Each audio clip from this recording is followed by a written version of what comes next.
In March of 2001, I was called in to talk to the bishop.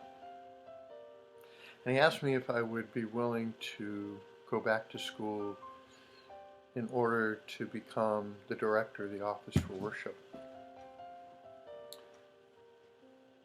I have to admit it was a difficult choice for me because, well, the primary reason, I don't particularly like going to school. But I came to realize it was where God was calling me. And so I said yes. And over time I got my degree, I became the director.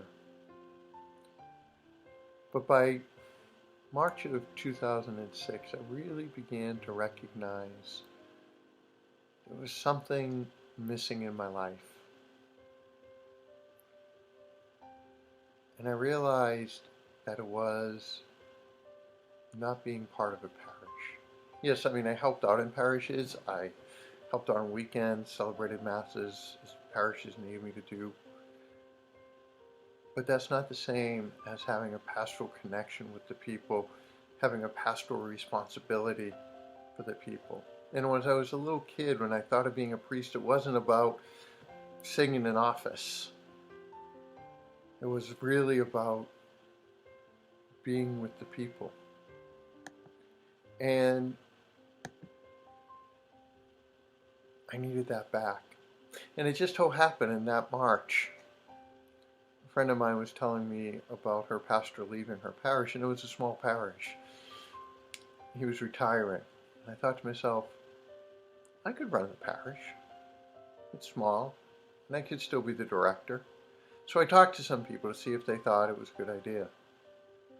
And everyone agreed they thought it was, and so I applied for it. But I eventually actually got a different parish, small. And about 2 weeks after I asked to become a pastor, I became pastor of St. Teresa's in Sherburne. And pretty much on the first weekend I was there, it felt good. It felt right. That something that was missing was there. And it was the people. It was having that connection with the people of God again. And knowing that I was their priest.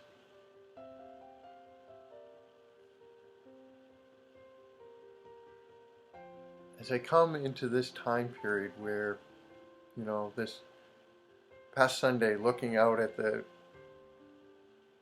church with it being empty,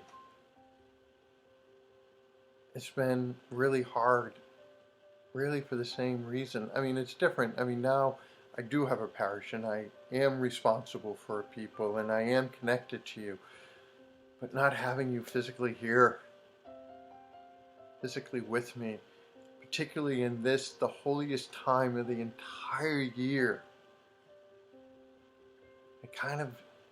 it's not meeting that expectation, that deep desire. And it hadn't been somewhat like that for the disciples during the original Holy Week. They had their expectations of who Jesus was, what Jesus would do, what Jesus would accomplish. And yet what happens to Jesus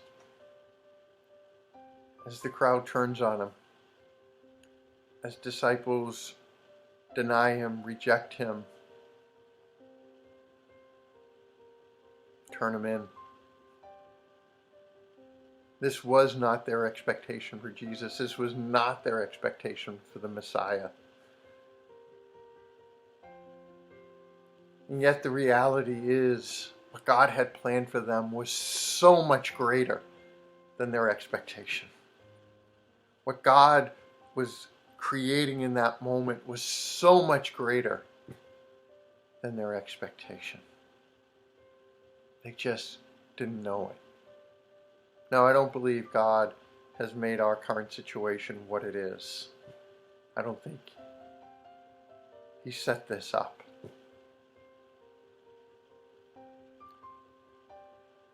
But God has something greater for us, and that I don't have any doubt. I don't know what it is.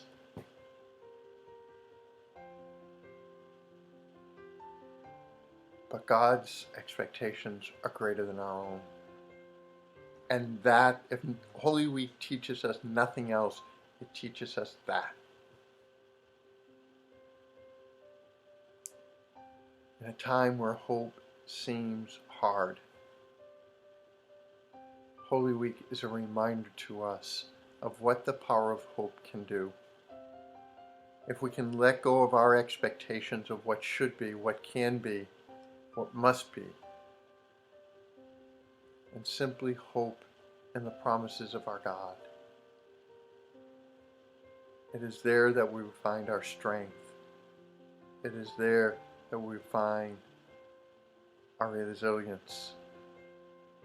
It is there that we will find our ability to persevere no matter what comes.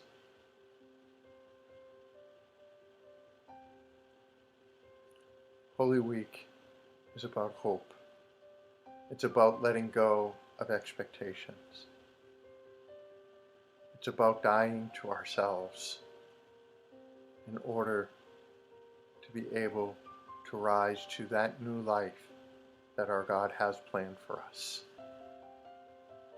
Let us place our hope not in our own expectations, because they are so limited. Let us place our hope in the expectations that God has for us.